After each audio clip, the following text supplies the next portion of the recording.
Selamat malam Bu Pira, selamat malam teman-teman semua.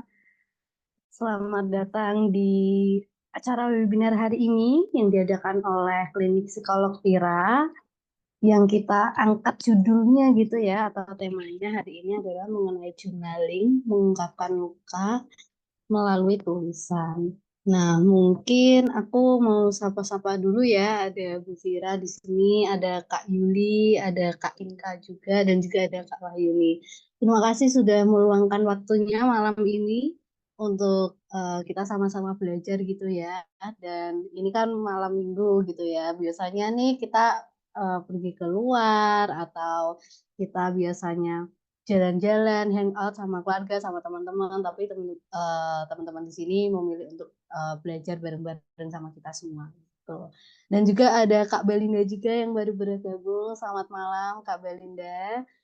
Oke, mungkin tanpa berlama-lama lagi ya teman-teman, aku izin share screen. Kita akan belajar mengenai eh, journaling itu sendiri gitu ya.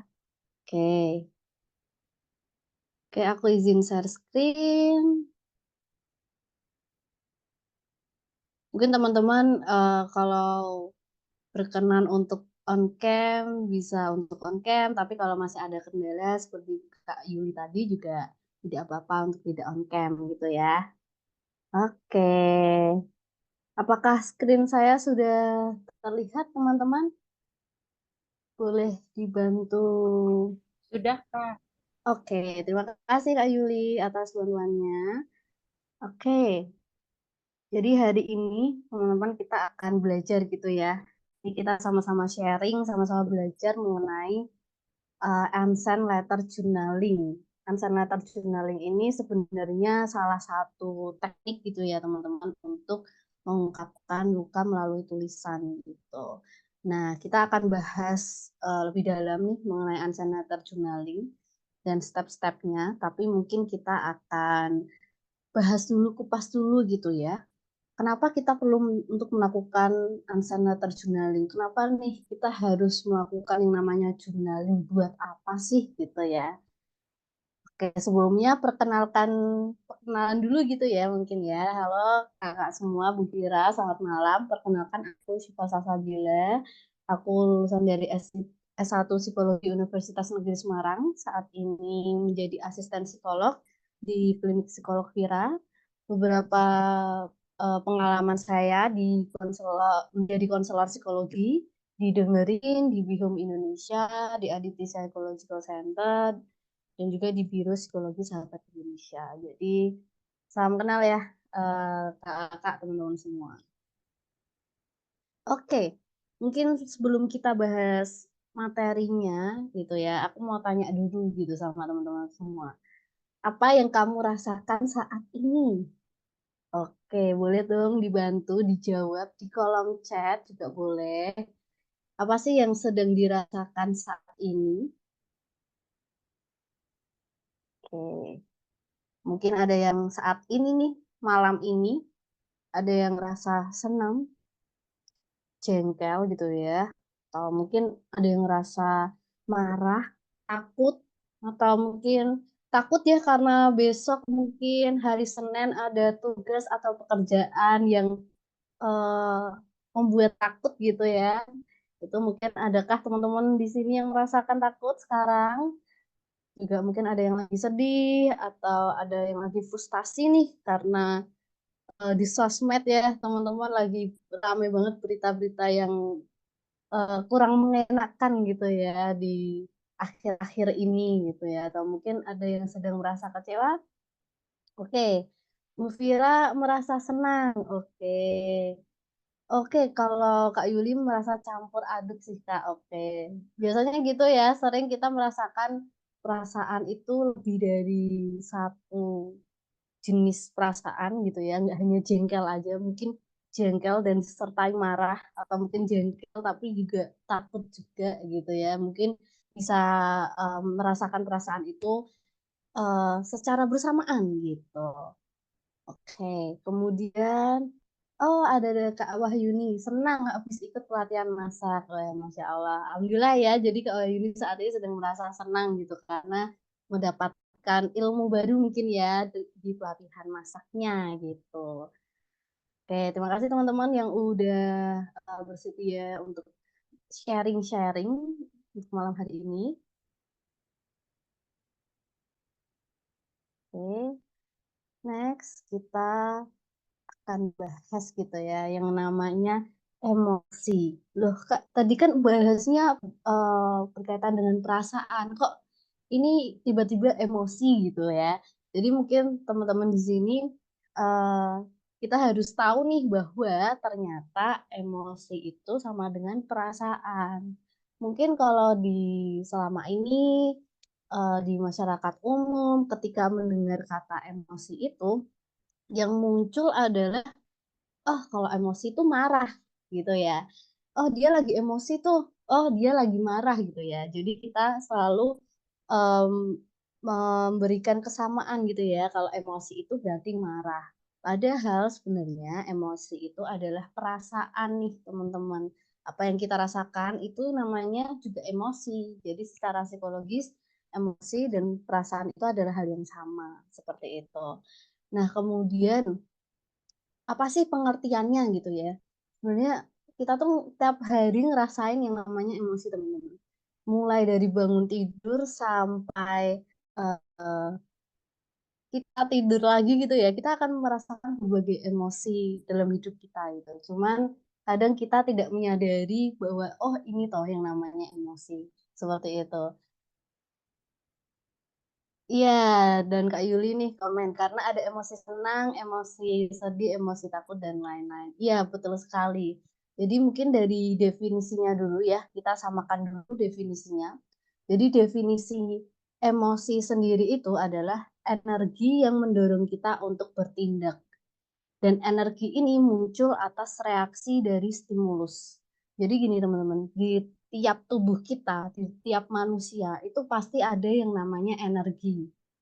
Kita tuh pasti punya energi. Nah, energi ini bisa muncul ketika ada stimulus dari lingkungan luar kita gitu. Jadi misalnya nih ya, ada sesuatu kejadian di tempat kerja gitu ya, tiba-tiba ada rekan kerja yang memarahi kita, padahal kita tidak melakukan kesalahan gitu ya. Nah, energi kita itu yang ada di tubuh kita ini muncul gitu ya, energi itu muncul dan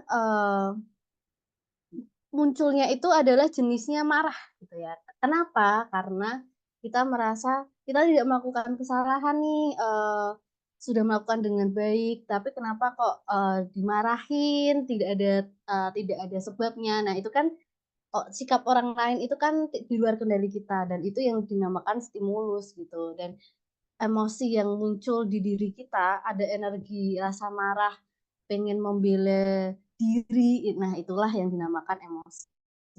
Jadi emosi atau perasaan itu adalah sebuah energi sebenarnya yang mendorong kita untuk bertindak seperti itu. Nah, kalau emosi sendiri nih teman-teman, sebenarnya ada emosi dasar. Ini menurut beberapa ahli psikologi itu ada 6 emosi dasar yang biasanya kita alami gitu ya. Yaitu yang pertama adalah bahagia. Mungkin di sini teman-teman udah eh, paham ya rasa senangnya ketika lagi bahagia. Atau mungkin ada yang sedih gitu ya karena emosi dasar manusia berikutnya adalah sedih, ada takut, ada jijik, ada marah, dan ada terkejut.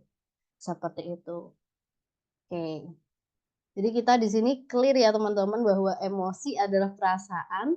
Jadi teman-teman besok kalau di luar sana atau pas lihat sosmed gitu ya, mendengarkan emosi itu bukan lagi emosi adalah marah, tapi adalah emosi adalah perasaan.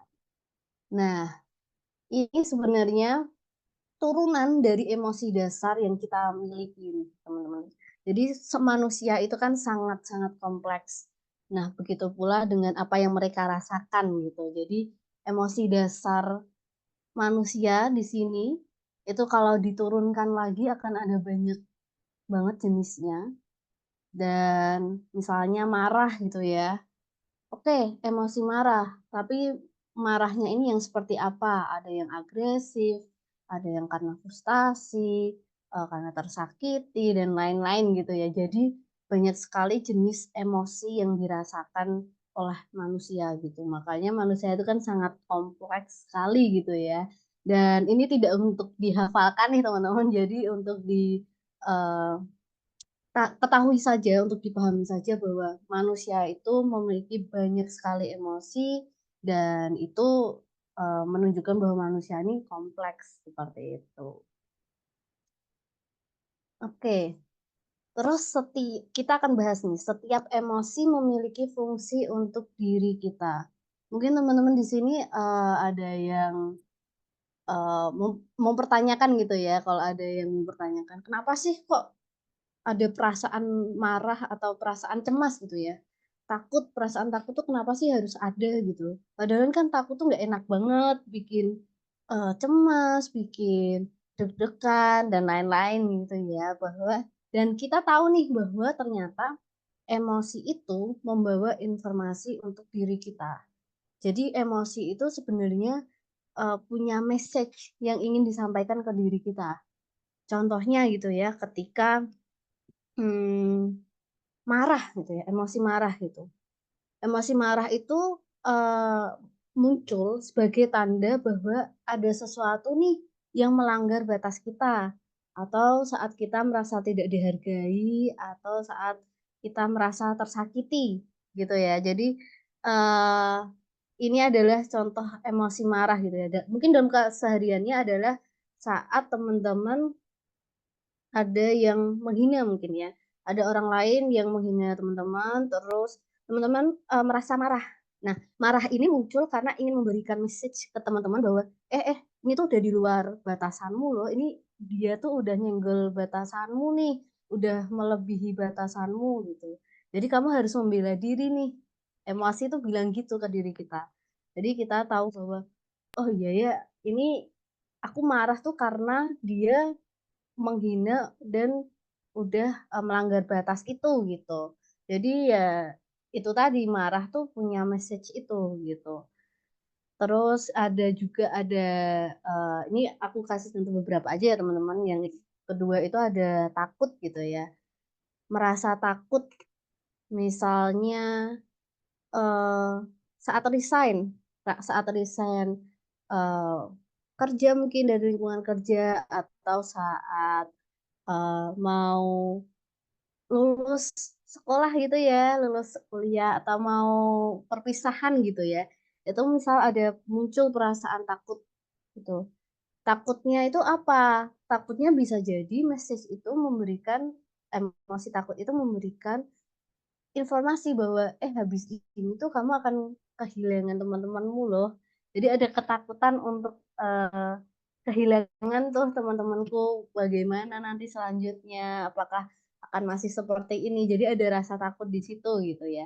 Dan takut ini juga bisa memberikan informasi yang lain berupa adanya tanda bahwa ada bahaya atau ancaman gitu ya. Misalnya seperti tadi ya yang aku udah spill di depan gitu, misalnya hari Senin ada tugas tertentu di kerjaan gitu ya, dan itu adalah first time. Jadi itu memberikan, energi takut yang muncul di diri kita gitu bahwa, "Oh ini tuh ancaman loh karena baru pertama kali, kamu belum pernah nyoba," gitu ya.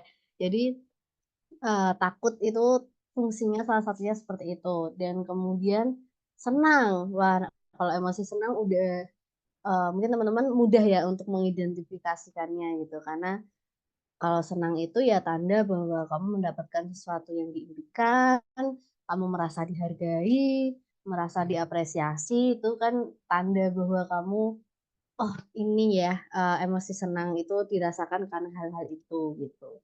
Jadi setiap emosi itu sebenarnya punya fungsinya untuk diri kita dan ya terpenting adalah kita bisa nangkap atau tidak gitu ya, emosi yang muncul di diri kita gitu. Oke, oke. Kemudian ada yang namanya emosi positif dan emosi negatif.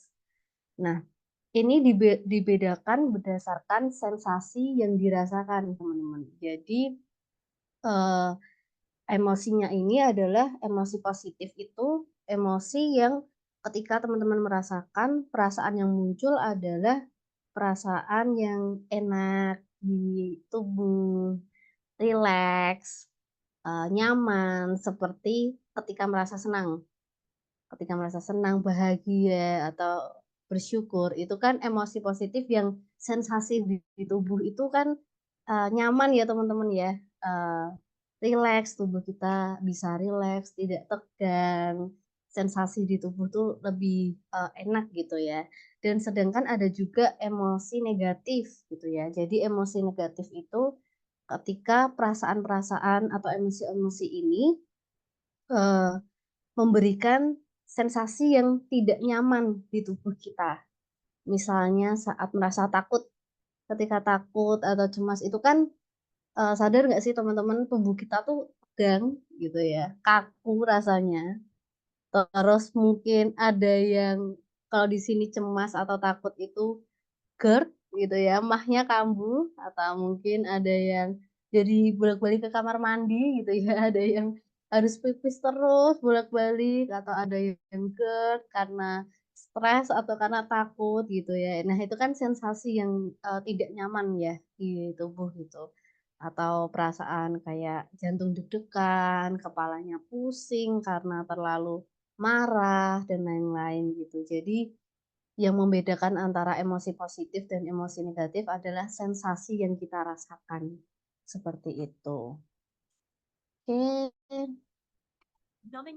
Oke, jadi di sini aku akan menunjukkan video teman-teman dampak jika emosi tidak dikelola dengan baik. Dan Dokter Julie ini memberikan analogi yang menurutku luar biasa, bagus gitu ya. Bisa menggambarkan bagaimana sih kalau emosi itu tidak dikelola dengan baik gitu ya. Mungkin kita bisa tonton dan lihat videonya bersama-sama. Food, alcohol, drugs, or even social media. It's a bit like trying to hold air underwater. Sooner or later, it's going to find its way to the surface. Numbing your emotions with things like food, alcohol, drugs, or even social media. It's a bit like trying to hold air underwater. Sooner or later, it's going to find its way to the surface.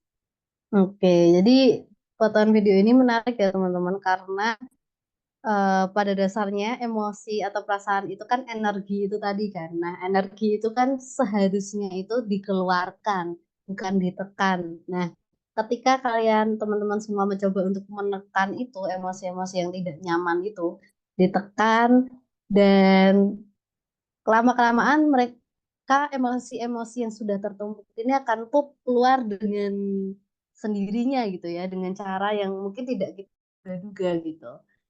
Seperti video yang teman-teman bisa lihat di sini gitu. Even social media.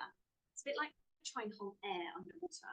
Sooner or later, it's going to find its way to the surface.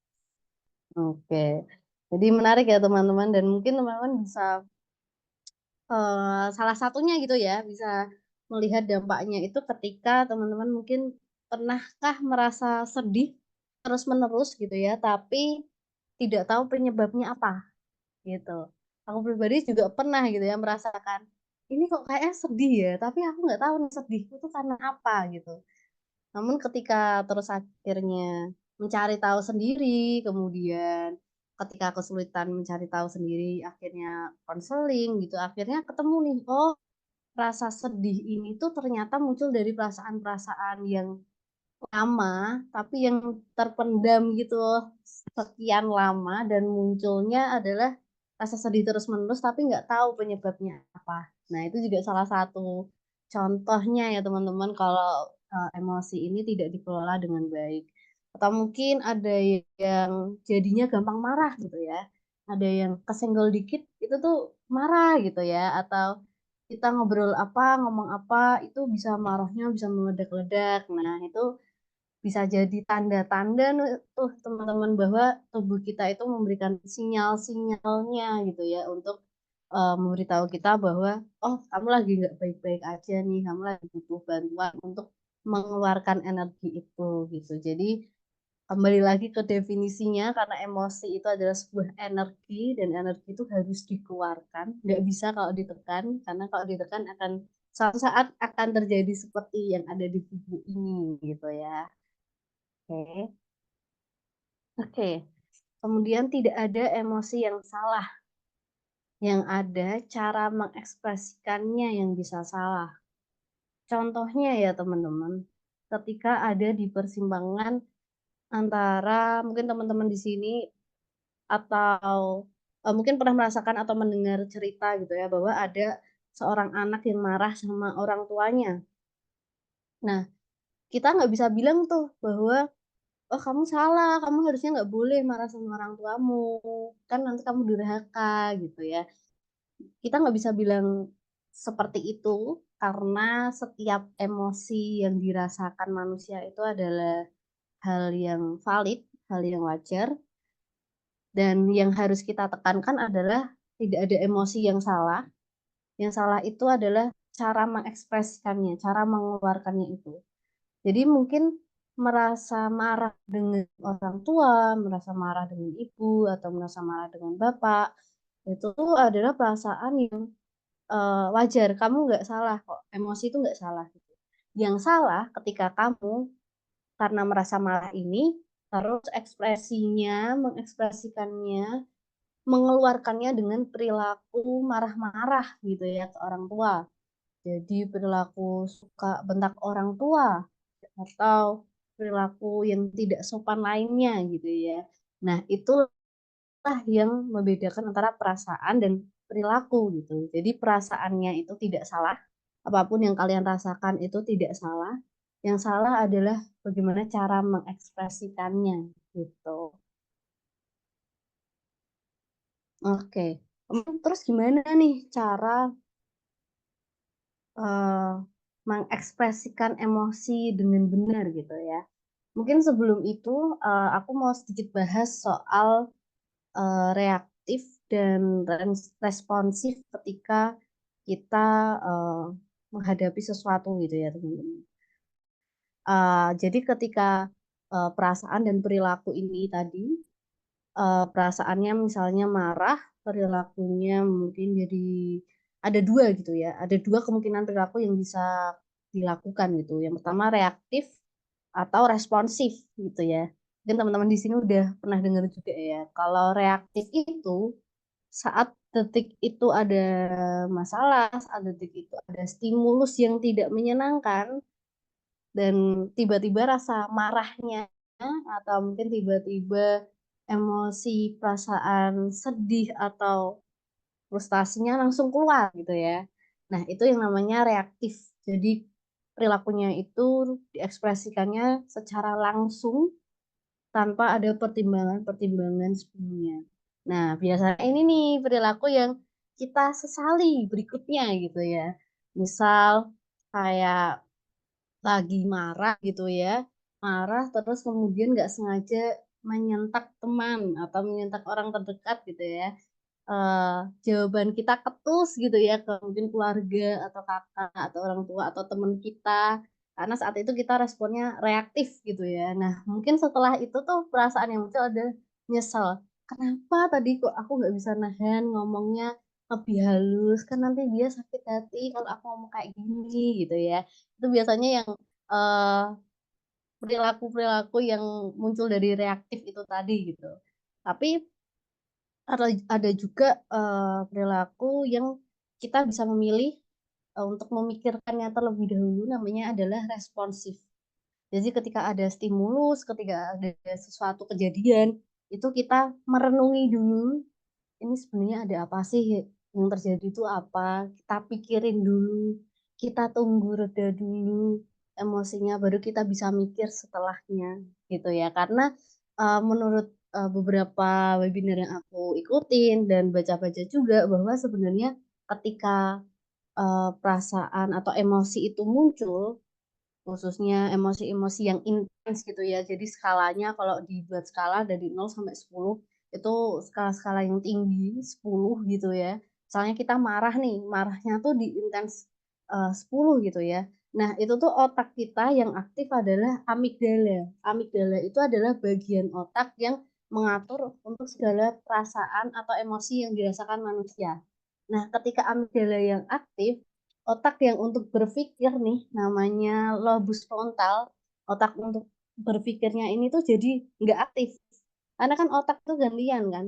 Jadi kalau amigdalanya aktif, emosi kita lagi intens banget, si otak untuk berpikir ini off gitu ya, menurunkan kinerjanya. Jadi cenderung ketika kita emosi itu yang aktif adalah otak yang emosi ini, otak perasaan gitu ya, otak emosi yang dirasakan manusia. Jadi itulah kenapa kalau teman-teman menyadari ketika kita emosi itu biasanya kita mengambil keputusan-keputusan yang tidak logis gitu ya, tidak logis, tidak masuk akal atau tidak dipikirkan dulu gitu. Misalnya nih teman-teman tahu nggak kejadian yang ada polisi yang membakar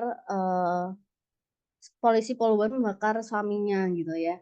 Itu kan mungkin saya nggak tahu ya awalnya tuh ada apa gitu. Cuman saat itu kan kejadian saat emosi sedang tinggi gitu ya mungkin ya. Jadi tidak bisa memikirkan bahwa oh yang ngelakuin ini nanti dampaknya akan seperti ini, seperti ini, seperti ini. Karena otak untuk berpikirnya itu kita di sini lobus frontal itu lagi off gitu. Otak untuk mempertimbangkan harusnya gimana, lebih baik gimana, dan lain-lain lagi off. Makanya kalau kita emosi itu sebenarnya akan lebih baik kalau kita ambil jeda dulu, direnungi dulu, dipikirkan dulu gitu. Karena itu akan kita akhirnya bisa berpikir dengan otak yang seharusnya lobus frontal ini, otak yang untuk mengambil keputusan, untuk berpikir, otak kepribadian kita seperti itu.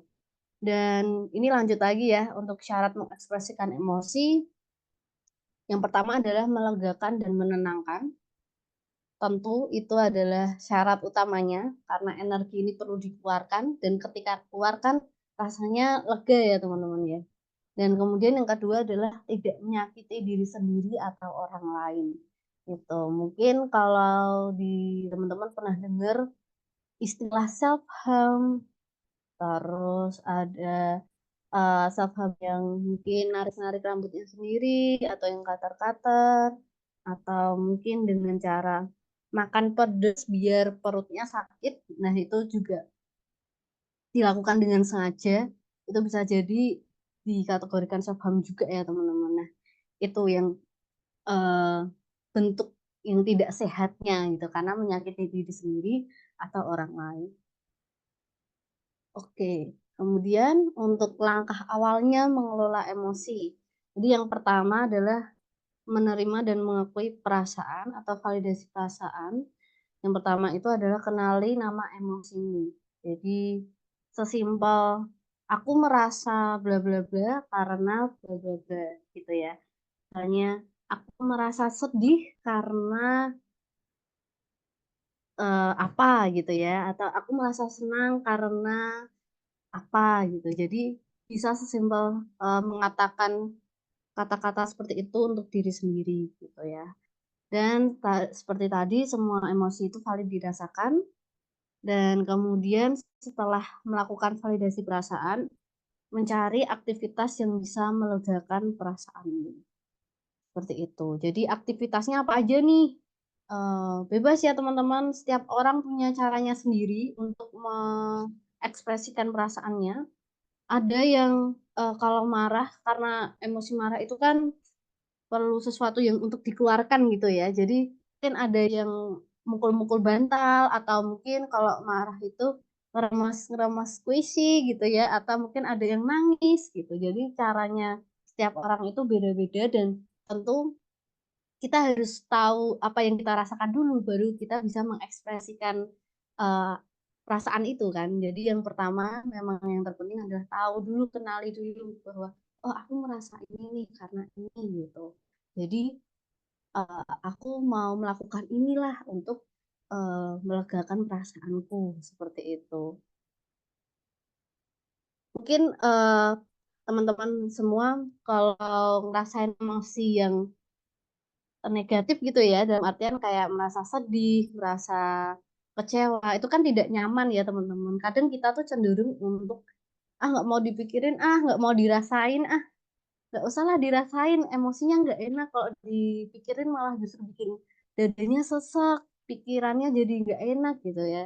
Nah eh, itu tadi ya teman-teman, itu bisa jadi upayanya teman-teman untuk memendam perasaan-perasaan itu yang lama-kelamaan bisa keluar dengan caranya sendiri yang tentunya mungkin tidak akan sehat juga untuk tubuh teman-teman gitu. Jadi wajar kalau misalnya merasakan sedih, merasa marah atau merasa perasaan yang tidak nyaman itu memang mau nggak mau harus dihadapi perasaannya. Jadi itu salah satu bagian dari proses hidup ya, menghadapi perasaan-perasaan yang tidak nyaman itu tadi gitu. Nah, karena kita udah belajar nih, emosi itu adalah energi yang harus dikeluarkan, yang mana ini muncul dari stimulus yang kita temui setiap hari, dan kita harus mengeluarkan atau mengekspresikannya dengan cara yang benar, dengan cara yang sehat, dengan dua syarat sebelumnya, yang menenangkan atau melegakan dan tidak menyakiti diri sendiri atau orang lain. Nah, kita masuk di salah satu cara mengekspresikan perasaan atau emosi dengan cara yang sehat gitu ya, yaitu adalah journaling. Tuh, jadi journaling adalah kegiatan menuangkan ide, pikiran, perasaan, atau emosi yang berkaitan dengan berbagai peristiwa dalam hidup dalam bentuk tulisan. Nah, khususnya hari ini kita akan bahas mengenai unsend letter journaling gitu ya. Jadi ini salah satu teknik yang biasanya aku sering rekomendasikan buat teman-teman yang pernah uh, curhat cerita sama aku gitu ya. Ini adalah salah satu teknik yang sering aku berikan gitu ya, karena ini sangat membantu untukku pribadi dan sebagian teman-teman juga yang sudah mencoba. Jadi unsend letter journaling ini adalah menulis surat untuk orang lain tanpa dikirimkan ke orang yang bersangkutan. Tujuannya apa gitu ya? Tujuannya agar bisa menuangkan unek-unek yang selama ini dipendam atau belum dapat disampaikan gitu ya. Jadi mungkin teman-teman nih di sini mungkin bisa diingat-ingat lagi gitu ya. Mungkin ada kejadian-kejadian dalam hidup teman-teman yang, aduh, aku tuh udah nyimpen itu lama gitu ya sama orang itu gitu. Aku pengen ngomong ke orang itu, tapi aku nggak bisa ngomong langsung. Mungkin karena dia udah nggak di sini atau mungkin uh, pekewoh gitu ya, atau pekewoh tuh sungkan gitu, atau mungkin ya nggak bisa aku ngomong langsung ke dia, nggak bisa. Tapi aku punya banyak unek-unek yang nggak nyaman gitu ya, yang muncul karena perilaku dia gitu misalnya. Nah, ini cocok banget nih teknik ini untuk teman-teman coba gitu ya. Oke, karena hari ini kita tidak workshop gitu, kita hanya webinar, kita bahas teorinya secara singkat. Ini aku akan memberikan beberapa tips gitu ya untuk bagaimana sih caranya gitu ya. Dan teman-teman bisa coba setelah ini gitu ya, bisa coba sendiri. Dan mungkin aku akan memberikan disclaimer dulu bahwa yang pertama adalah cari tempat yang aman untukmu menulis surat. Jadi diusahakan untuk minim distraksi teman-teman, ruangannya mungkin di kamar atau di ruangan yang kamu merasa aman, minim distraksi, tidak terganggu oleh orang lain. Dan kedua adalah buat suasana ruangan senyaman mungkin. Dan yang ketiga adalah kegiatan ini dapat menguras energimu. Jadi silahkan lakukan self-care setelahnya. Lakukan aktivitas-aktivitas yang membuatmu merasa nyaman dan tenang setelahnya. Karena sejujurnya ketika teman-teman menuliskan unsend letter journaling ini, mengeluarkan unek-uneknya itu akan menguras energinya teman-teman. Jadi diharapkan setelahnya untuk bisa mungkin latihan teknik bernafas atau mau minum atau mau tidur gitu ya, itu juga boleh banget untuk dilakukan setelah melakukan unsend letter journaling. Oke, jadi tahapnya yang pertama nih teman-teman. Jadi teman-teman bisa siapin kertas gitu ya. dan bolpen gitu ya, kita umpamakan untuk menulis surat untuk, orang lain atau mungkin ke diri sendiri juga boleh. Dan teman-teman bisa menuliskan step yang pertama adalah memikirkan satu hal yang akhir-akhir ini memicu emosinya teman-teman. Misalnya ya, waktu, teman-teman mungkin beberapa bulan lalu atau beberapa minggu yang lalu ngerasa perasaan nggak nyaman di tempat kerja atau di kampus atau dengan teman-teman lingkungan sosialnya atau mungkin di keluarga, boleh dipikirkan satu hal yang membuat kamu akhir-akhir ini merasa mungkin sedih, mungkin marah gitu ya. Boleh dipikirkan, setelah itu, dirasakan gitu ya teman-teman. Biasanya ketika kita merasakan emosi-emosi yang tidak nyaman itu akan muncul titik-titik di tubuh kita yang, itu ikutan nggak nyaman juga gitu ya. Jadi perhatikan seluruh tubuhmu dari kepala hingga kaki, rasakan setiap bagian dengan cermat, di mana, di area mana kamu rasakan emosi itu, sensasi apa yang kamu rasakan di tempat tersebut. Kalau untuk saya pribadi ya, setiap orang beda-beda, biasanya saya merasa sedih itu, akan, dadanya sesek gitu ya, dadanya sakit gitu. Tapi mungkin ada orang yang ketika sedih atau marah gitu ya, itu yang nggak sesek tapi kepalanya pusing atau bahunya kaku semua gitu ya. Nah itu, termasuk tuh teman-teman body scanning kita untuk melihat, apa sih bagian-bagian tubuh mana gitu yang ikut merasakan perasaan itu gitu ya. Dan kemudian ketiga adalah silahkan untuk menuangkan perasaanmu melalui surat. Tentunya, aku memberikan guide suratnya, aku hanya memberikan beberapa jenis emosi aja. Jadi yang pertama ini guide surat emosi marah gitu ya. Mungkin teman-teman bisa siapkan kertasnya, dituliskan untuk siapa, dan bisa mulai menuliskan, "Aku merasa marah karena apa?" Gitu. Kamu bisa sebutin orangnya nih, namanya, membuatku apa gitu ya. Aku nggak terima, aku nggak suka karena kamu melakukan apa, bisa ditulis. Terus atau mungkin teman-teman mau mengungkapkan gitu ya, "Kok kamu bisa sih kayak gitu?" Gitu. "Harusnya kan bla bla bla, aku pengennya tuh kamu bla bla bla," gitu.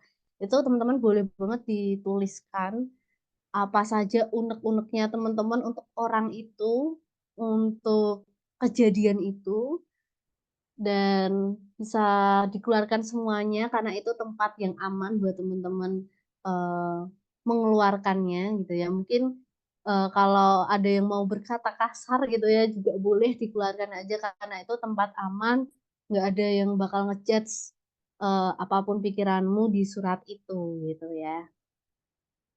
Dan ini untuk guide surat emosi cemas atau, kita biasanya hampir sama ya, cuman ini adalah, contohnya, "Aku merasa bla bla bla karena bla bla bla.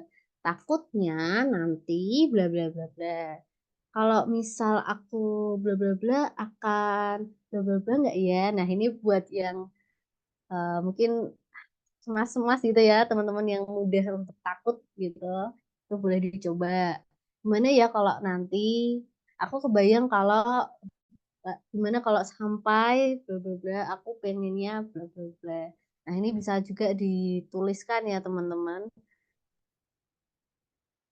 Nah, oke, selanjutnya, apa mantramu gitu ya, karena setiap orang itu punya mantranya masing-masing dan mantranya itu mungkin yang bisa memotivasi teman-teman ketika teman-teman lagi down, lagi di perasaan yang nggak nyaman dan ketika punya mantra ini, baca mantra ini, kalian merasa bahwa, "Oh ya aku masih bisa bertahan," gitu ya.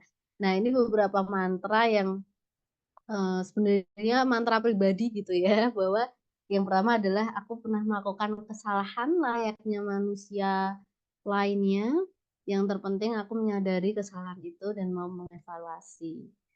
Terus ada mantra juga, saya sudah berhasil melalui peristiwa hidup sebelumnya, saya yakin besok saya bisa melewatinya juga gitu. Kemudian ada yang penting sudah melakukan sebaik-baiknya, hasil di luar kendali kita. Nah, ini salah satu mantra yang sering saya ucapkan ke diri sendiri gitu ya, tergantung emosi apa nih yang muncul dalam diri saya, jadi saya akan menyesuaikan dengan mantra itu gitu ya. Mungkin teman-teman harus mulai mencoba untuk mencari mantranya. Oke, kemudian kalau ada pertanyaan, apakah surat boleh dikirimkan ke orang lain? Boleh saja teman-teman, tapi dipastikan untuk meminta bantuan orang lain dalam mengedit tulisanmu. Misalnya minta bantuan psikolog gitu ya, waktu konseling, terus mau memberikan surat itu ke psikolog, itu juga boleh gitu ya, karena mungkin ada beberapa kata yang mungkin akan menyakiti orang tersebut gitu ya, jadi kita akan lebih baik kalau meminta bantuan orang lain untuk melihat isi surat kita, karena mereka bisa melihat secara objektif gitu. Pun kalau misal teman-teman nggak mau mengirimkan suratnya, bisa disobek-sobek aja. Biasanya kalau saya sih memberikan sarannya disobek-sobek aja sampai kecil, terus dibuang atau diremes-remes aja suratnya, itu juga bisa gitu. At least setidaknya energi itu sudah keluar gitu ya. Oke, materinya cukup sampai di sini. Mungkin kalau teman-teman ada yang mau sharing pengalamannya, boleh banget. Atau mungkin teman-teman ada yang mau ditanyakan, kita sharing sama Bu Fira juga, boleh banget gitu ya. Aku izin stop share. Oh oke, ada Kak Yuli yang mengangkat tangannya. Boleh Kak Yuli? Silahkan. Hmm, Iya, selamat malam Kak Siva. Terima kasih sudah membagikan ilmunya kepada kita. Alhamdulillah nih jadi dapat ilmu baru. Nah, saya ingin bertanya, yang pertama, apakah setiap rasa marah perlu kita keluarkan dengan tulisan, misalnya satu kali aja marah gitu, atau biarkan saja atau abaikan aja, kecuali memang mungkin amarahnya itu sudah berulang-ulang atau menumpuk. Jadi kira-kira ada batasannya nggak sih yang perlu kita tuliskan, atau setiap amarah perlu dikeluarkan dengan tulisan itu gitu agar aman ya. Terus pertama, kedua, jika amarah yang sekali itu tidak kita keluarkan, apakah bisa menjadi sampah emosi yang mungkin akan menumpuk seperti kita buang sampah satu, dua, tiga, lama-lama numpuk. Apakah seperti itu gitu? Jadi jangan dibiarkan menumpuk maksudnya. Ketiga, apakah berolahraga bisa menjadi salah satu alternatif untuk meluapkan emosi itu dengan baik? Misalnya kita ingin jogging kah, atau ya pokoknya olahraga lah yang bisa kita mengeluarkan energi, keringat, mungkin itu sebagai ungkapan luapan emosi kita. Apakah bisa menyalurkannya lewat dengan olahraga gitu Kak? Terima kasih Kak Cipa.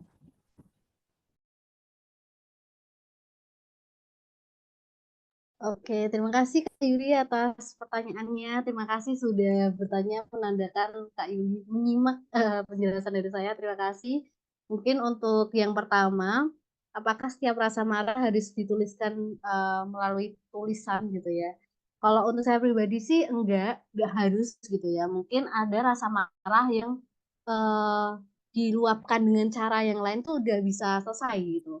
Misalnya marah kemudian dengan ngeramas es batu gitu ya. Ada tiap orang punya caranya masing-masing. Ada yang ngeramas es batu atau mungkin marahnya saat marah itu menjotos bantal gitu ya. Atau saat marah itu meremas puisi atau mungkin dengan curhat ke temennya dulu itu juga bisa dirasa jika setelahnya udah ngerasa lebih lega.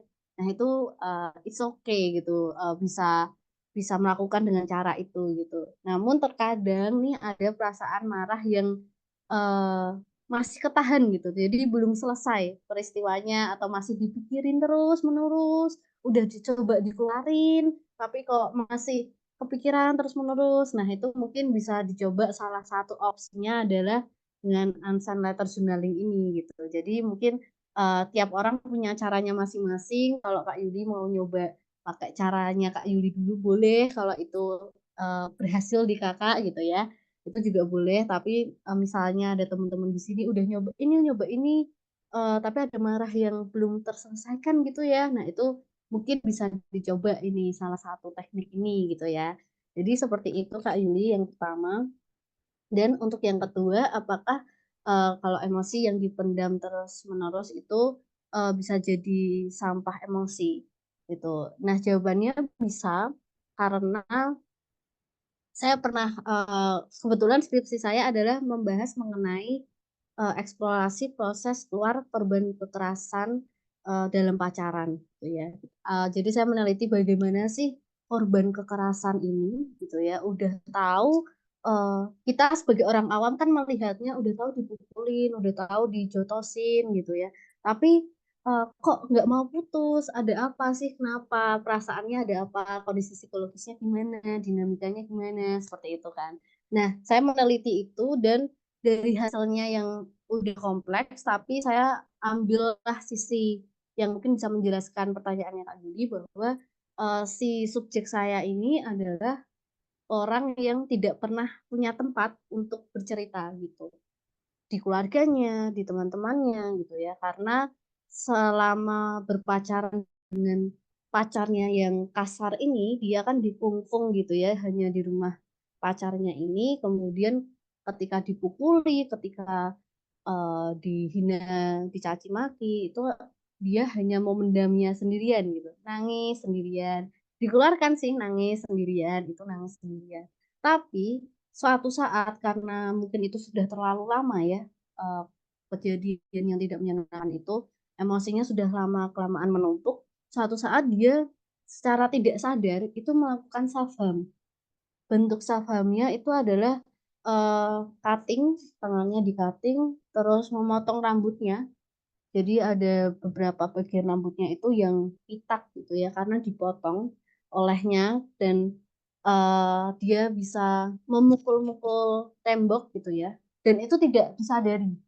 Jadi dia menyadarinya baru setelahnya, besoknya atau setelahnya itu baru menyadari, oh kok tanganku eh, lebam-lebam ya, oh iya ding baru ingat kan tadi malam aku jotos tembok gitu, kok kakiku lebam-lebam ya, kok ini tuh berdarah ya, oh iya ding baru ingat kan tadi malam aku kata-kata pas lagi marah itu gitu. Jadi karena lama-kelamaan tidak pernah terungkapkan, tidak pernah dikeluarkan energi itu. Jadi di konteksnya subjek saya ini adalah mengeluarkannya jadinya dengan cara yang tidak sehat, yang adaptif gitu ya, yang menyakiti dirinya sendiri. Jadi bisa banget emosi yang nggak nyaman itu ditumpuk terus-menerus bisa menjadi uh, sampah emosi gitu ya. Oke, dan kemudian untuk pertanyaan yang terakhir, apakah berolahraga bisa mengeluarkan emosi dengan baik gitu ya? Saya pernah baca gitu ya, cuma lupa saya pernah dengar, pernah baca kalau ada penelitian bahwa olahraga itu bisa menurunkan tingkat stres seseorang gitu ya. Mungkin Bu Fira nanti boleh bantu menjawabnya gitu ya, bahwa olahraga ini manfaatnya banyak banget untuk kesehatan mental kita gitu. Walaupun mungkin orang-orang akan melihatnya atau mendengarnya itu bahwa oh klise banget nih olahraga selalu disebut-sebut untuk menjaga kesehatan mental. Tapi kenyataannya memang olahraga ini bisa membantu kita gitu untuk lebih sehat mental gitu ya. Karena saat olahraga ada hormon-hormon tertentu di tubuh kita tuh yang keluar dan itu mengaktifkan hormon-hormon bahagia, dan itulah kenapa kita saat setelah berolahraga, berkeringat, bergerak itu lebih merasa lebih enak gitu ya, karena memang secara physically gitu ya, secara uh, kondisi tubuhnya itu memang ada yang penelitiannya seperti itu gitu. Jadi mungkin itu untuk jawabannya Kak Yuli. Mungkin dari Bu Fira kalau mau menjawab, menambahkan silahkan. Ya, oke, terima kasih. Oke, ini saya ambil alih atau gimana, Mbak Syifa? Boleh Ibu, silahkan. Oke, ya. Baik, sekali lagi saya ucapkan terima kasih untuk Mbak Syifa ya, sudah menyampaikan materi pada malam hari ini. Oke, saya ingin menyapa untuk semuanya. Selamat malam semuanya, para peserta atau audiens ya pada malam hari ini. Terima kasih sudah meluangkan waktunya untuk mengikuti seminar online kita yang terakhir ya, yang disampaikan oleh Mbak Syifa. Menarik sekali ya, malam hari ini judulnya tentang luka ya. Kayak lagunya Tulus ya. Luka-luka ya. Jadi memang itu nggak bisa apa ya, nggak bisa kita pungkiri bahwa manusia itu ternyata tidak hanya ada masalah dalam hidupnya, tetapi masalah itu ternyata juga menabung atau menimbun sebuah luka yang kadang tidak terlihat ya oleh orang lain gitu. Hanya kita sendiri yang tahu gitu. Nah, tadi Mbak Siva udah ngajarin banyak hal tentang emosi positif seperti apa, negatif seperti apa, kemudian juga ada juga caranya bagaimana untuk menghadapi emosi kita yang negatif. Tadi dengan journaling ya Mbak Siva ya. Itu bagus sekali ya. Bahasa lainnya bisa kayak katarsis gitu ya. Biasa juga dilakukan oleh klien dan mereka yang memang mungkin susah untuk mengutarakan atau kurang ekspresif biasanya itu sangat manjur gitu ya untuk mereka bisa meluapkan dan para konselor atau psikolog bisa tahu nih apa sih yang sebenarnya dia rasakan, apa luka yang sedang dia alami gitu atau mungkin inner child luka-luka di masa lalu atau masa kecilnya itu akhirnya bisa terungkap melalui tulisan itu gitu. Nah, itu kalau proses konseling ya. Tapi kalau untuk diri kita sendiri tadi kata Mbak Syifa bisa loh kita kayak nulis surat tanpa harus eh, mengirimkan ke orang tersebut, tapi kita kayak nulis diary gitu ya, Mbak Syifa ya. Kayak nulis diary akhirnya misalkan hari ini kita habis marah nih sama atasan kita atau kita habis marah sama suami, sama istri, sama temen. Kita tuh nggak bisa nyampein gitu ya. Karena mungkin takut nanti orang akhirnya tahu nih singanya kita gitu ya. Atau mungkin monsternya kita gitu. Nah, mungkin kita bisa luapinnya dengan tulisan. Kalau misalkan kita nggak bisa apa ya ngungkapin atau masih menjaga atau ibaratnya kayaknya orang juga nggak ngerti nih kalau aku marah gitu. Nah, itu mungkin teman-teman di sini semua bisa mempraktekkan itu gitu ya, journaling itu dengan tulisan. Jadi sebenarnya luka itu tuh memang kita yang tahu. Jadi mau orang tua kita pun sendiri tuh nggak akan bisa mengerti apa sih yang sebenarnya kita rasain gitu. Nah, yang tahu luka kita sendiri itu adalah diri kita sendiri. Dan cara untuk memulihkannya selain psikolog dan konselor gitu ya, ataupun psikiater, sebenarnya diri kita sendiri yang secara detail tuh bagaimana sih kehidupan kita, luka kita tuh karena apa, bagaimana luka yang kita rasakan gitu. Nah, tadi banyak sekali ya pertanyaan-pertanyaan. Tadi yang pertanyaannya Mbak Yuli, yang pertama apa ya? Mbak Syifa mungkin bisa diingatkan sebelum saya menjawab tentang yang olahraga itu. Oke, untuk pertanyaannya yang pertama adalah apakah setiap rasa marah itu harus dituliskan melalui journaling gitu. Harus diungkapkan melalui journaling. Oke. Baik, jawabannya apakah harus gitu ya? Kembali lagi sih, biasanya itu kadang ada orang yang suka nulis, ada juga enggak ya kadang ya. Jadi kembali lagi, kalau memang kita nggak suka nulis, ya kita tahu nih cara ngeluapinnya gimana. Mungkin dengan kita me time atau dengerin musik ataupun apa yang kita suka gitu. Tapi kalau memang kita pingin menuliskan itu atau memang kita suka nulis, ya luapkan itu dengan tulisan gitu. Ibaratnya sesuatu masalah atau luka itu kan seperti sampah ya teman-teman. Ibaratnya hidup kita ini kan sebuah kayak tempatnya.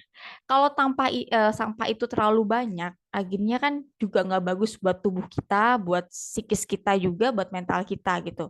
Kalau terlalu banyak nggak kita keluarkan, akhirnya kan kita kalau secara gambarannya kayak kotor. Nah, kotor itu seperti sama kayak luka yang akan terus basah, nggak akan kering dan nggak akan sembuh. Nah, itu harus dikeluarkan gitu. Seperti tadi ilustrasi dari Dokter Julie ya, Mbak Syifa ya. Nah, itu saya ngikutin juga tuh, bagus banget ya. Ngikutin di Instagramnya banyak sekali kayak analogi-analogi yang disampaikan itu seperti balon itu gitu. Semakin ditekan emosi akan semakin meledak kayak gunung meletus gitu. Makanya kadang kita bingung nih, kayaknya dia kalem deh, diem-diem aja. Kok kalau marah nakutin ya gitu. Nah, mungkin dia sebenarnya tipe orang yang menekan atau mungkin masih mentoleransi gitu.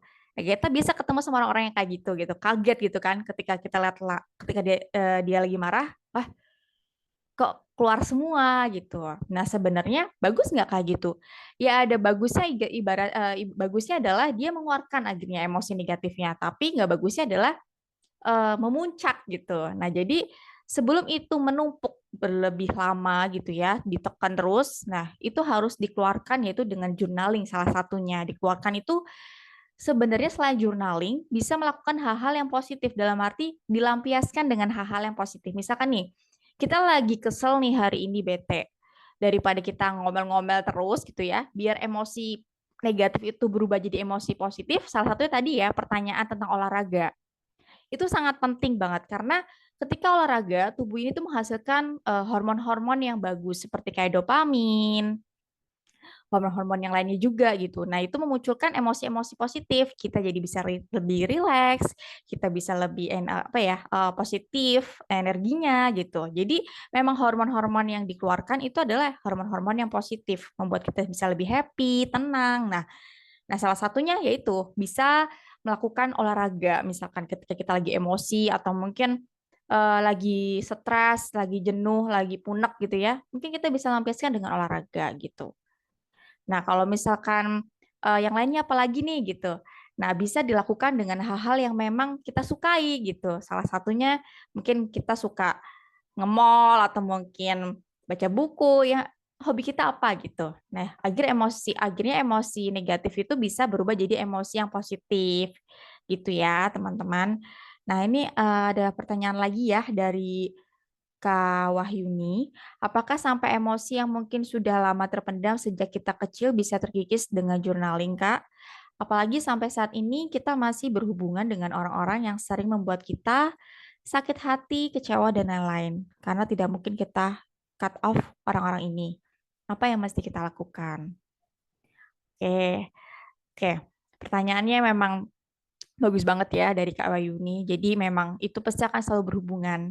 Luka kita yang di sekarang ini itu biasanya akan berhubungan lagi nih, sangat berhubungan dengan inner child kita gitu. Nah, inner child itu sebenarnya belum sembuh. Nah, ditambah lagi mungkin orang-orang yang baru atau masih di dalam circle kayak gitu ya. Salah satu contohnya kita nggak bisa pungkiri.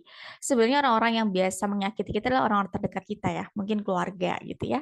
Orang tua, saudara, teman, sahabat. Ya orang-orang terdekat kita gitu. Yang kadang kita ngerasa mereka yang terdekat kok yang nyakitin aku gitu. Kok mereka nggak ngerti aku gitu ya.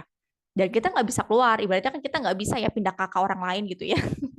Atau cari orang tua baru, cari keluarga baru, cari pasangan hidup baru ya itu nggak mungkin semudah itu. Dalam arti juga udah nggak mungkin gitu ya. Yang kita bisa lakukan adalah bagaimana cara itu bisa ini ya, ibaratnya keluar gitu ya dengan journaling. Yaitu tadi salah satunya adalah lakukan sebenarnya kita harus cari waktunya dulu.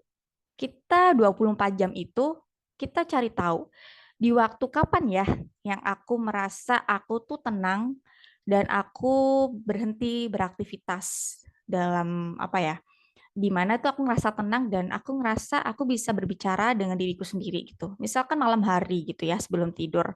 Oke, ketika misalkan kita udah tahu nih waktu yang tepat kayaknya malam deh. Nah, ketika kita udah nentuin waktunya, nah di waktu itulah kita mulai buka buku gitu ya. Kita mungkin punya buku atau selembar kertas gitu ya. Kita tulis dan dipastikan juga di dalam ruangan itu kita sendiri. Kalaupun misalkan sama orang gitu ya, mungkin pasangan hidup atau mungkin saudara, pastikan mereka sudah tidur atau kita bisa menyingkirkan ke sebuah ruangan yang memang hanya ada kita dan diri kita sendiri gitu.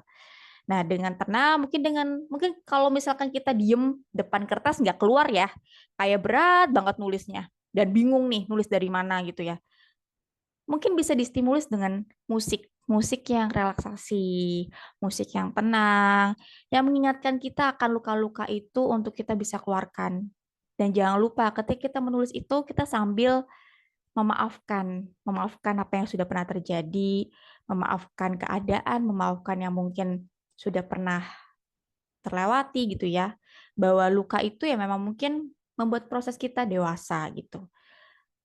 Memaafkan itu memang nggak mudah, tapi setidaknya emosi negatif itu bisa keluar gitu. Caranya begitu mungkin Mbak Kak Wahyuni ya, kalau saran dari saya gitu. Jadi kita mungkin nggak bisa mengontrol orang-orang sekitar kita. Yang bisa kita kontrol adalah diri kita sendiri. yaitu dengan journaling itu salah satunya. Emosi kita itu kita ganti dengan emosi yang positif. Dengan menuliskan itu akhirnya kan kita keluarin semua. Kalau kita nggak percaya cerita sama orang atau curhat gitu ya, mungkin ke psikolog juga masih takut atau insecure segala macam, lakukanlah journaling. Yaitu cari waktu yang tepat. Dan dipastikan itu kondisi yang tenang, kondisi semuanya sudah pikirannya tenang, dan mungkin bisa distimulus oleh musik. Itu ya Kak Wahyuni, semoga bisa menjawab Kak Wahyuni. Oke, ini ada pertanyaan dari Kak Inka. Absensinya nanti mungkin kalau untuk sertifikat bisa langsung ke admin aja ya Kak Inka, kalau emang butuhkan sertifikat gitu. Jadi untuk absensi di sini nggak perlu, nggak apa-apa. Oke, begitu apakah ada pertanyaan lagi dari teman-teman mungkin yang masih ini? Oke, mungkin sambil mencari-cari gitu ya pertanyaan apa yang mau disampaikan, saya izin share sebuah video ya, mungkin akan bisa semakin mengenal dan semakin tahu nih, ternyata emosi negatif itu nggak boleh disimpan gitu ya, biar kita tuh bisa lebih sehat mentalnya, kita bisa lebih produktif dan lain-lainnya. Dan ini sebagai closing juga ya, kita di akhir sesi seminar yang akhir di bulan ini. Oke, saya izin share.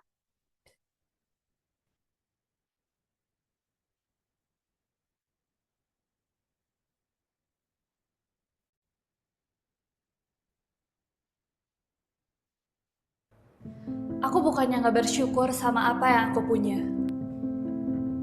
Tapi Sudah aku udah muncul ya capek sama teman-teman? semuanya. Sekeras apapun Sudah, aku Kak. berusaha, Oke. rasanya sulit banget untuk bisa bersyukur. Aku kesepian, sedih, gak berharga. Dan aku cuma bisa nangis dan nangis. Aku gak tahu penyebabnya. Aku masih punya keluarga, teman yang banyak, karir yang kuimpikan. Tapi aku rasain cuma hampa. Orang-orang menyuruhku untuk pergi doa, pergi ke psikiater, ambil cuti dan libur. Semua udah aku lakuin, tapi gak ada hasilnya. Mereka gak ngerti, dan mereka bertanya, kenapa kamu sedih? Aku bilang aku gak ngerti, aku gak tahu, dan yang aku tahu cuma aku mau mati aja. Setiap hari, saking gilanya, saking aku gak tahu apa penyebabnya, apa masalah yang sebenarnya aku hadapi. Dan aku gak bisa ngomong itu di depan orang lain. Aku gak bisa memperlihatkan ini di depan orang lain. Jadi, aku cuma bisa pakai topeng setiap hari. Topeng yang selalu tersenyum. Dan semua orang bilang kalau aku bahagia. Hidupku sempurna. Di balik topeng itu aku teriak. Menahan sakit, menahan tangis. Dan menahan beban yang kurasakan setiap hari. Memakai topeng jauh lebih mudah daripada ngaku ke dunia kalau aku punya masalah. Dan itulah masalahnya. Depresi itu nyata, depresi itu beneran ada. Dan hal itu bukan hal yang memalukan atau hal yang bisa disepelekan. Dan itu bisa terjadi sama siapa aja.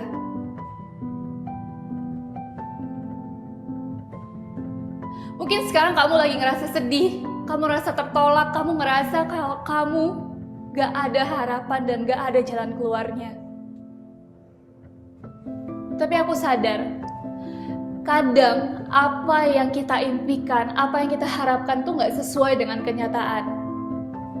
Dan itu bukan alasan untuk kita kehilangan harapan. Aku yakin, kamu atau aku pasti punya masalah. Kita semua punya masalah yang berbeda-beda. Tapi justru kamu adalah penyambung harapan bagi orang lain yang punya masalah kayak kamu.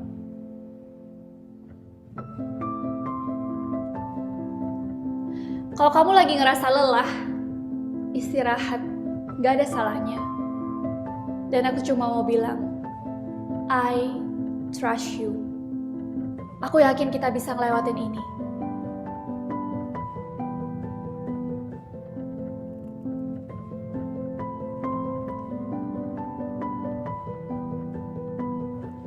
Saat kamu mulai merasa nggak berharga saat ini, justru kamulah yang punya tugas penting untuk dirimu dan orang lain.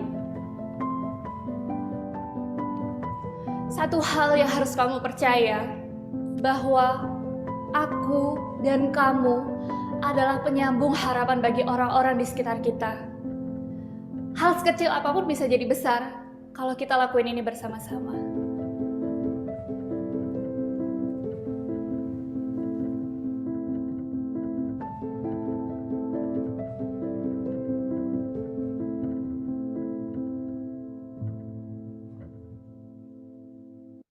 Oke, saya stop dulu.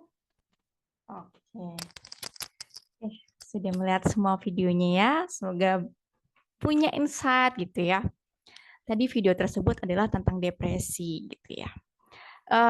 Mungkin banyak orang kayak masih menyangkal ya. Tadi juga Mbak Syifa beberapa kali mengungkapkan bahwa emosi itu valid gitu ya. Bahwa itu memang nyata adanya gitu teman-teman. Bahwa kita nangis, kita sedih, kita kecewa, kita mau marah, kita mau bahagia, itu tuh ada gitu. Dan tugas kita hanya menerima. Tetapi tidak hanya sampai menerima teman-teman. Kita harus bisa juga berdamai dengan hal itu gitu. Dan kita harus move dari hal itu. Misalkan itu adalah emosi marah, kita harus move dari perasaan itu gitu. Nah, kalau sesuatu emosi yang negatif ditumpuk tadi sudah juga ada analoginya seperti balon di dalam air gitu ya yang ditekan akan meledak. Nah, meledaknya itu seperti apa ya wujudnya? Salah satunya adalah seperti video tadi, depresi. Nah, harapannya di sini teman-teman semua nggak akan ada di titik itu gitu ya. Nah, ketika sudah ada di titik itu sangat-sangat disayangkan karena banyak sekali saya juga sudah pernah menghadapi pasien-pasien yang di RSJ gitu ya waktu saya magang gitu ya praktek di sana bahwa ketika mereka yang sudah di tahap depresi itu mereka sudah sangat sulit untuk bersosialisasi bahkan untuk merawat dirinya pun sudah susah gitu teman-teman. Jadi satu hal gitu ya, tapi jangan langsung self diagnose gitu ya. Aku marah-marah terus aku depresi. Ya jangan sampai gitu. Tapi sangat disayangkan jangan sampai teman-teman di tahap seperti itu gitu. Jangan sampai di tahap depresi gitu. Tahap depresi adalah ibaratnya klimaksnya gitu, teman-teman. Mungkin awalnya kita mengabaikan, oh ya, mungkin aku cuma stres biasa. Aku marah-marah terus ya udahlah, nggak apa-apa gitu. Membiarkan emosi negatif itu tetap di diri kita gitu. Ya udahlah nggak apa-apa nanti juga hilang. Ternyata itu nggak hilang gitu ya. Semakin malah bertumbuh atau semakin berkembang biak gitu. Nah itu kita harus aware dan langsung kalau kita nggak bisa menanganinya sendiri dengan mungkin sudah melakukan journaling, sudah olahraga, sudah juga mungkin meditasi, sudah relaksasi, dan sudah melakukan hal-hal yang ibaratnya membuat kita tuh merasa lebih tenang, ternyata juga susah gitu. Jangan sungkan untuk lari ke profesional gitu. Psikolog salah satunya. Jadi ibaratnya gini, kalau kita sakit ke dokter itu biasanya kebanyakan yang sudah parah ya. Nah, ibaratnya kita ayo usahakan preventif gitu. Sebelum itu semakin parah, ayo salah satunya kita lakukan ya dengan journaling.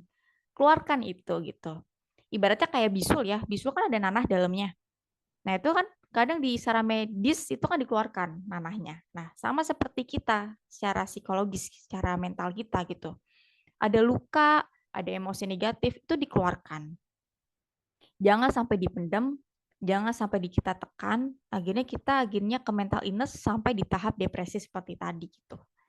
Sampai dia juga nggak tahu apa yang aku rasakan tuh apa. Aku ngerasa kesepian, aku ngerasa frustasi, sampai kehilangan harapan.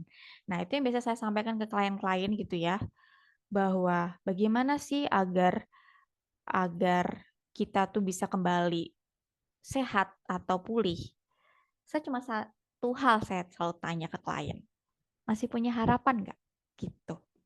Kalau misalkan masih, berarti ini masih bisa, ibaratnya kita masih di tahap yang masih bisa untuk menuju pulih gitu. Tapi kalau misalkan sudah merasa sudah enggak gitu ya, nah itu memang butuh intervensi lebih ya, biasa psikolog akan memberikan terapi gitu. Tapi itu adalah pertanyaan yang bermakna biasanya untuk klien. Untuk dia bisa ingat lagi bahwa hidupnya itu berharga gitu. Masih punya harapan nggak? Misalkan contohnya dia mungkin punya masalah dengan studinya, perkuliahannya gitu ya. Dia udah ngerasa hopeless, susah ketemu dosen pembimbing atau lain-lainnya. Dia pingin berhenti aja deh kuliah gitu. Nggak kuat gitu. Bahkan juga kita lihat kasus-kasus di luar sana masih banyak yang bunuh diri ya, karena mungkin skripsi nggak selesai gitu. Nah, ketika mungkin dia datang ke psikolog ataupun mungkin di tahap dia kayak hopeless, seenggaknya dia ditanya gitu, masih punya harapan nggak? Harapan itu akan membuat dia recall atau menyentuh isi hatinya gitu. Harapan dalam arti gini, harapan kamu ketika kamu mengawali di awal, kamu punya harapan nggak? Kamu pasti punya tujuan gitu. Mimpi kamu di awal apa gitu. Nah, itu akan menguatkan dia dan dia akan mensyukuri gitu loh perjalanan yang sudah panjang itu, apakah akan sia-sia gitu, akan dibiarkan sia-sia. Nah, akhirnya kan dia akan menyayangkan itu dan kembali lagi untuk mencintai dirinya ini gitu. Dan merasa bahwa oh iya ya, aku sudah berjuang sejauh ini. Masa aku mau menyerah gitu aja? Kalau dari semester 1 aku bisa lolos ke semester 2, aku bisa lolos semester 3 dan 4, kenapa aku mau sebentar lagi melangkah sampai lulus kok aku menyerah gitu. Padahal sebentar lagi gitu. Nah, itu akhirnya membuat para klien atau kita semua itu bisa recall gitu. Dan fokusnya adalah emosi positifnya dimunculin. Rasa syukur itu gitu loh. Masih banyak loh di luar sana yang nggak kuliah. Masih banyak loh di luar sana ternyata mereka mau kuliah nggak punya biaya. Mereka nggak punya kesempatan gitu. Bahkan mungkin mereka susah di tahap sampai sini gitu, masih yang belum sampai skripsi, masih harus ngulang mata kuliah. Tapi aku udah sampai sini gitu. Jadi akhirnya rasa syukur itu dimunculin. Nah, rasa syukur itu adalah salah satu emosi positif, teman-teman. Jadi salah satunya kayak gitu sih. Semoga teman-teman bisa dapat gambaran gitu ya dan selesai dari seminar ini langsung munculin emosi positifnya gitu ya. Mungkin bisa mempraktekkan journalingnya salah satunya gitu. Jadi oke. Kak Yuli, mau bertanya silakan Kak. Iya menarik banget Kak. Yang pertama saya mau nyampein juga tadi belum tersampaikan yang unsend letter journaling itu saya baru tahu ini gitu pada satu webinar ini. Alhamdulillah. Jadi kayaknya menarik banget itu. Bener juga ya daripada dipendam-pendam sendiri, lebih baik kita seperti menyampaikan ke orang lain tapi dalam bentuk tulisan untuk kita sendiri ya. Jadi maksudnya nggak perlu kita nyampein, mungkin kita berat menyampaikan ke orang tersebut takutnya malah tambah jadi masalah. Jadi bener banget tuh bisa kita kayak ngomong ke dia tapi dalam bentuk tulisannya apa yang kita rasa gitu ya. Pertama itu, kedua pertanyaannya apakah benar ketahanan mental itu berbeda-beda setiap orang dan apa faktor yang membuat kita kuat mentalnya gitu atau justru lemah mentalnya. Pertanyaan kedua, memangkah kalau kita stres itu bisa menyebabkan jerawat ya Kak? Karena saya setiap lagi stres gitu emang bener sih bisa muncul satu dua gitu. Apakah ada hubungannya kalau kita lagi stres makin kesal sama orang atau apa emosi lah dari dalam itu bisa nyebabin jerawat juga. Apalagi ya. Yang ketiga ini Kak, apakah benar kalau kita udah merasa justru kita nggak tahu penyebabnya apa, itu udah tanda depresi? Maksudnya kita ngerasa hampa aja, uring-uringan, kayak tapi nggak tahu penyebabnya apa. Apa itu maksudnya yang dimaksud tadi kakak itu berarti udah tanda depresi gitu atau seperti apa? Itu gitu aja dulu Kak, makasih. Oke, terima kasih Kak Yuli. Pertanyaannya gemuk ya, banyak. Terima kasih Kak Yuli. Oke, yang pertama saya jawab dulu ya. Jadi memang setiap orang itu punya kapasitas atau kekuatan mentalnya masing-masing gitu. Kita nggak bisa samain dengan orang lain atau kita mencoba menyamakan dengan orang lain, itu nggak bisa. Dan mental itu di setiap diri individu atau di setiap seseorang itu tergantung juga dan berpengaruh dengan pola asuh yang mereka dapat ketika waktu kecil, remaja, dan lingkungan sosialnya seperti apa gitu ya. Nah, itu akan membentuk mental seseorang itu seperti apa gitu. Nah, Jadi kalau misalkan nih contohnya, mungkin kalau saya contohnya, anggap saya bukan psikolog gitu ya. Mungkin kalau saya gitu, lihat dosen atau guru bentak gitu, saya masih oke nih, nggak ngeper gitu ya. Saya masih bisa ngadapin nih. Oke, Pak, baik Bu gitu ya. Tapi mungkin buat teman saya yang si A itu nggak bisa gitu, nggak bisa kompromi, langsung kayak kena mentalnya atau ibaratnya kena mental nih gue gitu ya. Ini langsung kayak ngedown gitu ya. Atau mungkin langsung tiba-tiba besoknya akhirnya nggak masuk kuliah. Atau mungkin akhirnya nggak mau ngerjain tugas kuliahnya gitu. Jadi memang setiap orang tuh beda-beda gitu. Tetapi poinnya adalah bukan bedanya itu.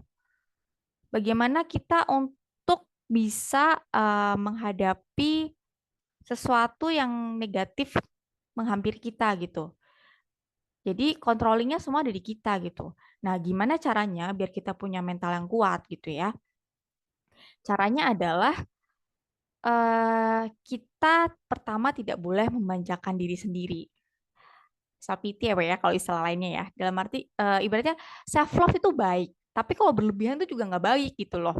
Akhirnya kita jadi manja gitu. Manja dalam arti masa gini aja langsung misalkan gini, kita mendaftar sesuatu nih atau ngelamar sesuatu nggak lolos gitu ya, kita langsung kayak ngerasa wah dunia aku gagal deh hidupnya gitu ya, nggak gitu juga gitu maksudnya. Coba latih diri kita untuk selalu punya mindset yang positif ketika kita mengalami emosi-emosi yang negatif atau sesuatu yang tidak mengenakan di dalam hidup kita gitu. Jadi yang pertama adalah mindset. Ayo latih mindset yang positif setiap hari gitu. Nah, itu ngelatih banget tuh mental kita bisa kuat. Terus yang kedua adalah kita bisa mengontrol diri gitu. Mengontrol dirinya adalah yaitu seperti mengontrol emosi, mengontrol pikiran gitu. Jadi kita bisa lebih bijaksana gitu. Akhirnya kita bisa lebih kuat mentalnya gitu. Jadi ketika misalkan gini, ketika kita misalkan tadi contohnya ya, dimarahin dosen atau dibentak sama dosen gitu atau guru gitu ya. eh Pertama mindset kita jalan gitu. Oh ya udah mungkin memang saya salah dan memang saya kan muridnya. Saya lagi belajar. Jadi wajar kalau saya salah, berarti biar saya benar, biar saya tahu cara yang benar tuh gimana gitu. Jadi mindset itu yang ditanam ke kita. Jadi akhirnya kita nggak nyalahin diri kita sendiri atau kita malah nyalain orang lain yang ibaratnya kita jadi gampang terluka, gampang marah gitu. Tapi coba dicerna lagi pikirannya, nah akhirnya kita kontrol gitu. Ibaratnya menempatkan diri gitu. Oh ya, aku posisinya murid nih di sini. Jadi aku harus kontrol emosiku. Aku harus lebih sabar. Aku harus lebih memahami bahwa aku memang murid di sini. Aku memang mahasiswa. Jadi aku memang harus memahami itu. Nah, ketika misalkan kita udah kayak bete banget di kelas gitu ya. Nah, baru tuh ketika sudah jamnya selesai kuliah, kita di luar kan. Nah, langsung tuh kita reward diri kita yang tadi kita tuh bete banget kan habis dibentak atau dimarahin. Langsung mungkin kita bisa makan es krim, bisa ngobrol-ngobrol sama temen atau nonton YouTube. Ya pokoknya langsung dialihkan ke hal-hal yang positif gitu. Nah, itu akhirnya bisa ngelatih mental kita tuh bisa lebih kuat, nggak gampang langsung ngedown gitu ya. Jadi mungkin itu salah satu caranya sih Kak Yuli. Terus tadi yang kedua jerawat ya. Nah, jerawat itu sebenarnya berhubungan dengan hormon ya. Jadi itu biasa akan berhubungan dengan dunia medis nih. Jadi kita perempuan itu kan ada menstruasi gitu ya. Hormon kita tuh kan memang menghasilkan hormon-hormon yang memang ibaratnya berbeda dengan laki-laki gitu. Nah, kalau jerawat itu sebenarnya berarti memang hormon atau sirkulasi dalam darah dalam tubuh kita tuh sedang tidak baik-baik saja gitu. Nah, ada pengaruhnya. Jadi memang kalau kita stres, itu sebenarnya kalau kita stres atau banyak pikiran, banyak beban yang kita tuh nggak luapkan gitu ya, tapi kita tekan, itu nggak hanya jerawat sebenarnya ke Yuli. Tapi kita tuh bisa kelihatan lebih tua loh. Gampang keriput, ibaratnya gampang lebih kayak apa ya, kusam gitu. Karena memang ternyata berhubungan psikologis dengan fisik gitu ya, psikologis dengan medis juga berhubungan gitu. Jadi kita mungkin banyak lihat orang-orang di luar sana ada tuh yang awet muda dalam arti kayak kayaknya tuh umurnya berapa tapi kok kayaknya ceria terus, happy terus, kayak ibaratnya sama anak kecil tuh kayak sama ya, dia ceria gitu ya. Nah, ternyata tuh memang mempengaruhi juga gitu. Nah, kalau kita selalu menimbun emosi yang positif, tubuh kita juga mencerna hormon-hormon yang positif dalam tubuh ini. Jadi sirkulasi darahnya juga lancar, ibaratnya juga hormon-hormon yang di dalam juga menghasilkan hormon yang lebih positif. Akhirnya kita tuh tubuhnya juga bisa kulitnya juga bisa lebih sehat, mungkin terlihat lebih muda dari umur kita, atau mungkin kita bisa kelihatan lebih selalu ceria gitu ya, lebih kelihatan kayak selalu cheerful gitu. Orang lihat tuh kayaknya kamu happy terus ya kayaknya orangnya gitu. Padahal sebenarnya kita juga punya masalah, tapi dia mungkin pintar mengelola emosi gitu. Nah, akhirnya mungkin bisa mengatasi hal-hal tersebut gitu secara fisiknya gitu. Nah, kemudian yang terakhir itu tadi tentang apa ya? Aku saya jadi lupa. Mbak Syifa mungkin diingatkan, Mbak. Tadi terakhir apa ya? Kalau Mungkin misalkan ya, ini Kak, Kak Yuli. Heeh. iya.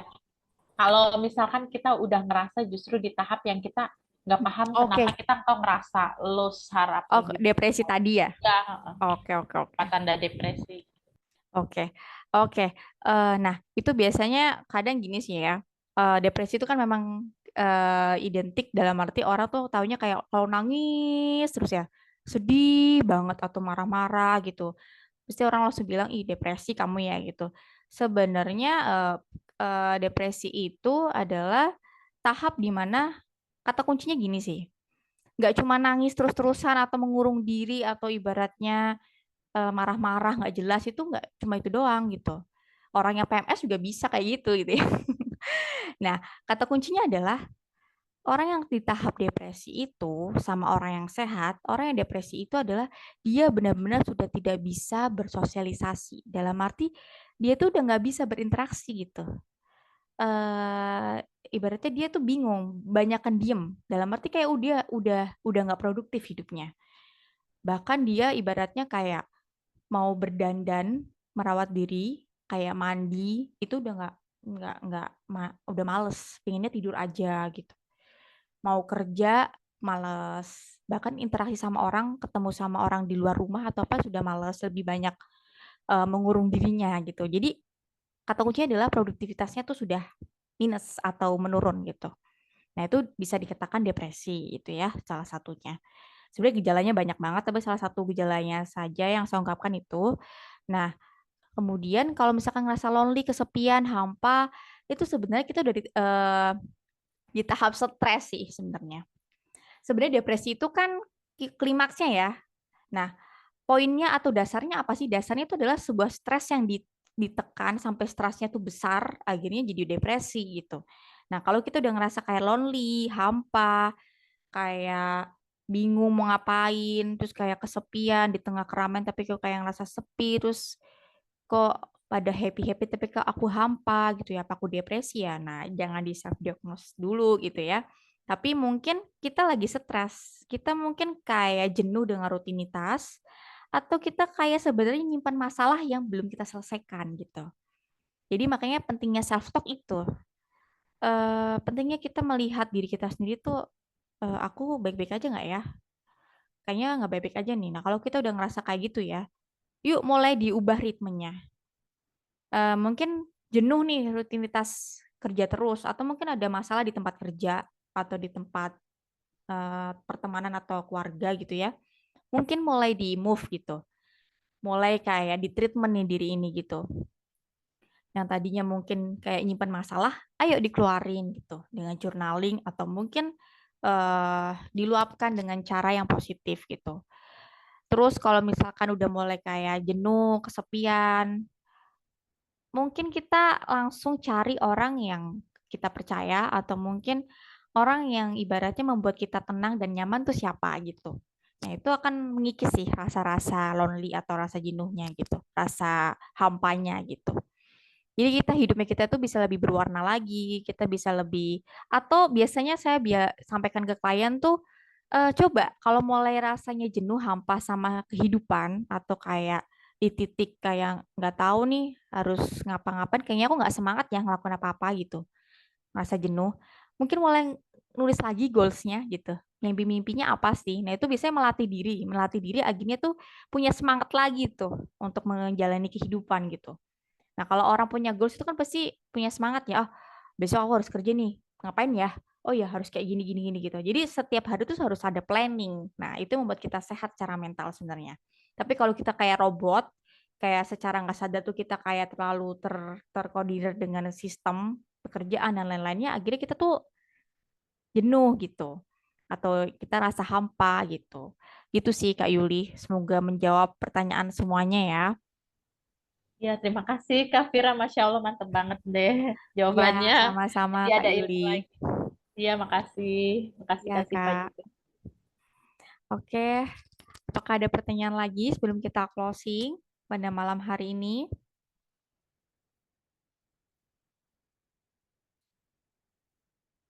Ya, teman-teman bisa mengisi presensi ya yang sudah di-share Mbak Syifa. Tadi mungkin ada pertanyaannya Mbak Inka ya. Bisa diisi mungkin untuk bisa mendapatkan sertifikat gitu. Nanti juga materinya akan di-share ya di grup seperti biasanya. Oke, nggak ada lagi pertanyaannya?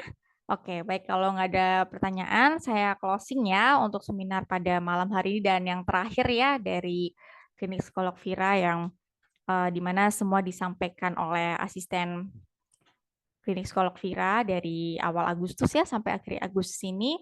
Semoga apa yang disampaikan dan misalkan nggak ngikutin gitu ya, bisa dicek YouTube-nya Klinik Psikolog Vira, itu semuanya dari awal sampai akhir ada semua di situ. Jadi teman-teman bisa mau belajar lagi dan mungkin bisa melihat-lihat lagi gitu. Mungkin oh kayaknya ini cocok nih sama aku gitu. Bagus nih buat aku nambah ilmu gitu atau nambah insight gitu. Dan saya mengucapkan banyak terima kasih sekali lagi. Terima kasih nih Kak Yuli rajin banget ya, kayaknya selalu absen nih setiap seminar yang ada gitu. Dan semuanya juga Kak Wahyu ini juga kemarin saya juga sempat lihat, ada Kak Aditya juga ya.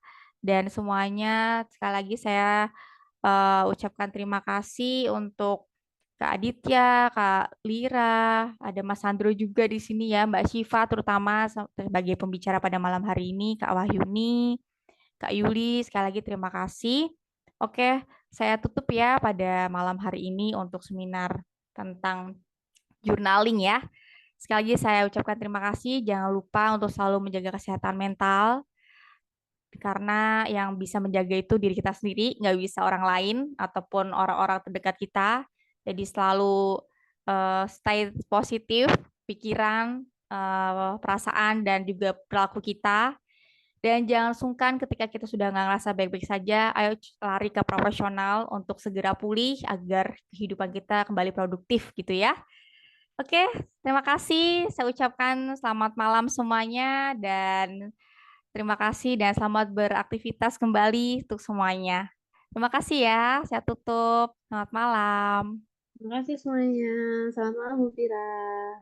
Selamat malam, izin Les. Bye.